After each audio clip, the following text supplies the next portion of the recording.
E aí galera, vamos lá. Com relação ao vídeo que eu fiz sobre potencial elétrico, parte 1, eu acho que alguns conceitos passaram um pouco rápidos, né? A intenção era chegar na definição de potencial elétrico, mas eu acho que algumas coisas a gente viu um pouco atropelados, um pouco em alta velocidade, melhor assim. Vamos lá, pessoal. Vamos falar de conservação da energia. Em especial, vamos ver aqui um exemplo de conservação de energia mecânica, certo? Imagine o seguinte.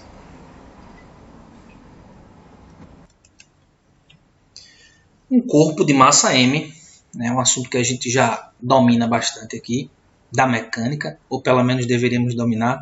Imagine aqui um corpo de massa M, sujeito aqui a um campo gravitacional G, certo? E esse corpo está a uma determinada altura H, né, num ponto A aqui. E esse corpo, né, a gente não precisa saber a massa dele, a gente precisa saber que a energia potencial dele é 100 joules, e como ele está partindo do repouso, a velocidade inicial sendo zero, a energia cinética nesse ponto A é igual a zero. Então vamos lá. Esse corpo ele tem altura, ele está imerso num campo gravitacional, e ele tem energia potencial igual a 100 joules. Perfeito? Outra consideração, esse experimento aqui que a gente está fazendo é no vácuo, não tem resistência do ar. Portanto, não há forças dissipativas aí, certo? O sistema ele é conservativo. Imagine agora que essa mesma massa chegue agora na metade da altura, no ponto B, exatamente onde a altura é dividida por 2 aqui. Percebam que, olha só que interessante, a energia potencial, né? A gente perdeu a energia potencial pela metade, né? Lembrando que energia potencial gravitacional é dada por m vezes g vezes h, como a massa do corpo é a mesma, né, do ponto mais alto, do ponto A para o ponto B, e a aceleração da gravidade também é constante, né, porque é uma altura pequena, o que aconteceu? A altura pela metade, energia potencial pela metade. Saiu de 100 e foi para 50. Mas veja que interessante, houve uma perda, mas também houve um ganho de energia cinética. Ele passou a ter uma velocidade agora diferente de zero, né? Representada aqui por esse vetor. Ora, como o sistema ele é conservativo, a energia ela não é destruída, ela apenas é transformada. A gente tem um somatório aqui que a gente chama de energia mecânica, né? Energia mecânica é a soma da energia potencial mais a energia cinética. E olha só, houve uma perda de energia potencial, mais um ganho de energia cinética. Então, perdemos metade em potencial e ganhamos esse mesmo quantitativo em energia cinética. E no limite de encostar o solo, quando a gente tem a velocidade máxima, percebam que eu não tenho mais altura e, portanto, a energia potencial H é zero, o H é zero e a energia cinética é a máxima. Se eu somar aqui, ó, se eu somar no ponto A, energia mecânica no ponto A somados dá 100, que é EP mais EC. Energia mecânica no ponto B também somados dá 100. E energia mecânica no ponto C somado também dá 100. Então a gente está diante de um sistema conservativo, não há forças dissipativas, né? O corpo ele é puxado pela força peso e não há força de arrasto aqui, por exemplo, como a resistência do ar. Beleza de Creuza? A gente falou sobre isso na parte introdutória lá de potencial elétrico, mas foi um pouco rápido, acho que vale a pena a gente revisar. A gente vai fazer a mesma analogia para a carga elétrica. Vamos ver o que acontece na carga elétrica. Primeiro, a gente já viu que a energia potencial elétrica é dado pelo produto K vezes Qzinho vezes Qzão dividido pela distância. Veja que aqui não tem módulo. Isso implica o quê? Se eu tiver interação entre cargas positivas, eu tenho um produto positivo. Entre duas cargas negativas, o produto também será positivo. E entre uma positiva e uma negativa, o produto aqui vai dar negativo. Considerando que K sempre é positivo e a distância sempre é positiva, esse produto aqui pode ser tanto positivo como pode ser negativo também, fazendo com que a energia seja ou positiva ou negativa. Vamos fazer uma análise aqui. Temos uma carga Q fixa, Q maiúscula, e aqui eu tenho uma carga Qzinho. Essa carga está fixa aqui, tem um parafuso segurando ela, um pino, sei lá o que vocês quiserem imaginar. E aí eu vou colocar uma carga de prova Qzinho. Olha, analogamente lá, o que é que eu tinha aqui? Um corpo imerso num campo gravitacional com energia potencial, no caso gravitacional. E agora eu tenho o quê? Uma carga imersa num campo elétrico e ela também tem energia potencial. Olha só, velocidade no ponto A aqui é zero, ela parte do repouso, tem uma força elétrica atuando, é óbvio, essa carga aqui está gerando força nessa. E como essa carga aqui ela é solta, veja só que interessante, ó, a velocidade vai aumentar, a força vai diminuir e eu também tenho a mesma proporção aqui, ó, energia potencial era 100, passou para 50. Como o nosso sistema é conservativo, toda essa energia aqui que estava guardada, né, essa carga aqui estava louca para sair correndo, né, ela não suporta essa outra. Cargas positivas não se suportam, elas se repelem através de uma força elétrica. Então, a partir do momento que eu solto essa carga daqui, ela vai, corre para a direita, certo? Então, como eu tinha velocidade zero, a energia cinética era zero, então eu perco na energia potencial, mas eu ganho na energia cinética. Como assim eu perco na potencial? Vamos olhar a fórmula. K é constante. O produto das duas cargas também é constante. Porém, eu perco o quê? Eu aumento a distância, né? Veja que eu estou saindo do ponto A aqui para o ponto B. A distância vai ser maior. E, portanto, a minha energia potencial, deveria chamar isso aqui de EP para não confundir com campo elétrico, né? Energia potencial elétrica diferente de campo elétrico. Então, ó, eu tenho energia potencial, essa carga se afasta, a distância aumenta. Se essa distância aumenta, eu perco energia potencial, mas essa energia foi jogada para onde? Para a energia cinética. Beleza? Então, vamos lá. Ó. Energia potencial, agora aqui no infinito, C tendendo ao infinito, ó, eu tenho agora uma energia potencial zero. É um ponto agora onde essa carga Qzão aqui não tem mais influência sobre essa carga Qzinha. Perceba agora que a minha energia potencial é zero. Por que a energia potencial é zero? Porque agora a minha distância ela tendeu ao infinito, um valor muito grande. Quando o denominador de uma fração tende a um valor muito grande, né, vai para um valor muito grande, a razão aqui, esse quociente, né, esse numerador dividido por essa bichinha aqui, vai tender a zero. Então, denominador tendendo ao infinito, é só você botar um número bem grande, você vai ver que quanto mais o denominador cresce, mais o quociente vai diminuir.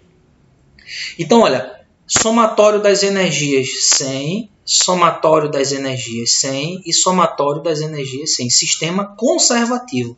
Perco energia potencial e ganho energia cinética.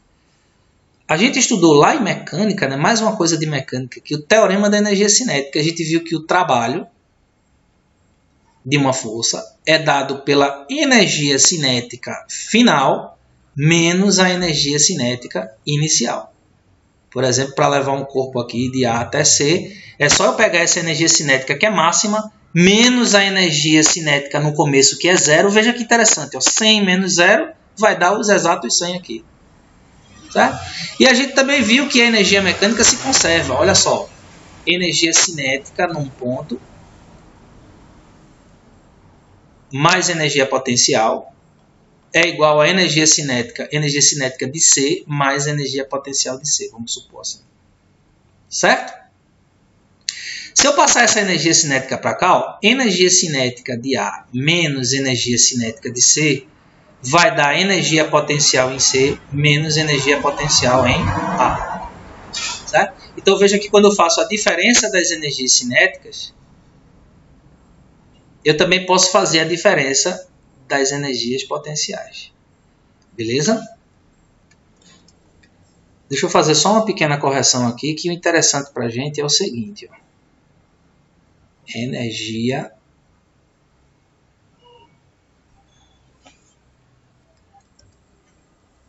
voltando, é isso aqui. Ó. Energia cinética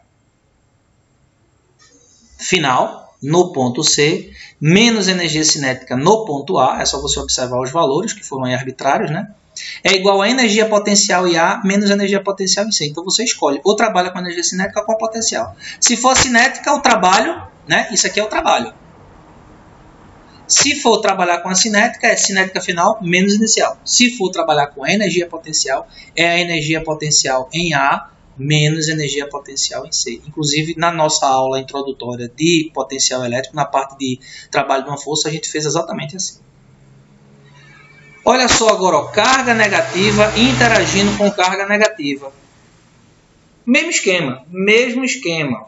se eu tenho aqui carga positiva que repele carga positiva, aqui também vai ser a mesma coisa. Carga negativa vai repelir carga negativa. E Qzinho sendo negativo e Qzão sendo negativo, esse produto dá positivo e a energia dá positivo. Olha aqui a energia positiva. Beleza? Então, o afastamento vai acontecer devido à lei de Coulomb, né, a força eletrostática. Vai chegar num ponto muito distante, onde a energia potencial vai ser zero e a energia cinética vai ser máxima. E aí o problema é análogo, é só você fazer a comparação. Só que agora a gente tem um problema aqui especial, que é quando a gente tem a carga com sinal trocado. Porque com a carga com sinal trocado, Q sendo positivo, Qzão sendo positivo e Qzinho, que é a carga de prova, sendo negativa, você vai ter agora uma aproximação. Então eu coloquei aqui um valor arbitrário, imaginando que a energia potencial é menos 20, mas por que menos 20, professor? Porque veja que agora Qzão é mais e Qzinho é menos. Então o produto vai dar uma energia negativa. E a energia cinética é zero. Eu estou segurando esse bicho aqui, ele parte do repouso, essa aqui é fixa e essa aqui é móvel, só que ela no momento está presa. Aí eu solto ela, o que é que vai acontecer? Por lei de Coulomb, pela força coulombiana, ela vai ser atraída para a esquerda, a força aumenta. Por que a força aumenta? Né? Porque aí você tem a distância diminuindo. A velocidade também vai aumentando, e aí tem uma coisa interessante, né? Distância diminui e a energia aumenta. Só que ela aumenta em valor negativo, ela aumenta em módulo. Veja que a energia potencial passou de menos 20 para menos 100. Percebam, se eu coloco os sinais trocados aqui, o resultado desse quociente dá um valor negativo, só que ele em módulo é maior.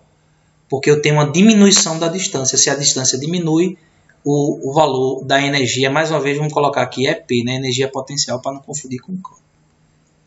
Mas perceba que energia cinética era zero, e quando essa carga começa a andar, né, vamos supor que ela tem uma determinada massa, ela ganha energia cinética, mas perceba que o somatório das energias continua mesmo. Menos 20 com zero dá menos 20, e menos 100 com mais 80 vai dar os mesmos menos 20 joules. Beleza? Essa aqui é um pouco abstrata, né? Um pouco estranha essa daqui de se observar. Mas não tem mistério. Olhe para a equação, veja que as cargas, quando tem sinais trocados, o valor da energia é negativo, certo? E há esse aumento em módulo da energia quando essas duas cargas se aproximam. Né? Quando eu solto essa daqui está louca para ser puxada por essa aqui. E eu coloquei um quadro resumo aqui interessante, que foi uma coisa também que a gente falou um pouco rápida na aula passada. Vamos lá. Força elétrica, né? Se eu tenho duas cargas de sinais trocados, deixa eu apagar isso aqui, trocar de cor, que essa cor aqui não está muito legal não. Deixa eu colocar branco, para ver se fica melhor. Não ficou muito bom também não, mas vai branco mesmo. Duas cargas positivas, nós sabemos que essa carga... Espera aí. Vamos de preto. Duas cargas positivas, nós sabemos que há força de repulsão. Né? Elas estão em uma distância D. A equação é essa daqui. Veja que vetor, a força é uma grandeza vetorial. Mas quando eu quero calcular a intensidade dessa força, o módulo dessa força, eu tenho que colocar aqui duas barrinhas nessas cargas para dizer que é o módulo, é o valor absoluto. Então, se aparecer uma carga negativa, na hora de colocar nessa equação, você tira a carga negativa. Porque o interesse é só o módulo. O que é o módulo? É o tamanho do vetor. Não existe tamanho negativo. O tamanho do vetor, a intensidade do vetor aqui, é sempre um valor positivo. Então, é obrigatório que essas duas cargas tenham valores positivos, sempre valores absolutos. Campo elétrico, né? Vou colocar aqui Qzão e Qzinho. Campo elétrico é gerado por uma carga Qzão num determinado ponto. Né? Se a carga for positiva, o campo é de afastamento, o vetor é de afastamento, tem a direção aqui radial para fora, aqui, né? No caso saindo, e a intensidade, por eu também estar lidando com uma grandeza vetorial, eu preciso, já que eu estou calculando o tamanho desse vetor aqui, né?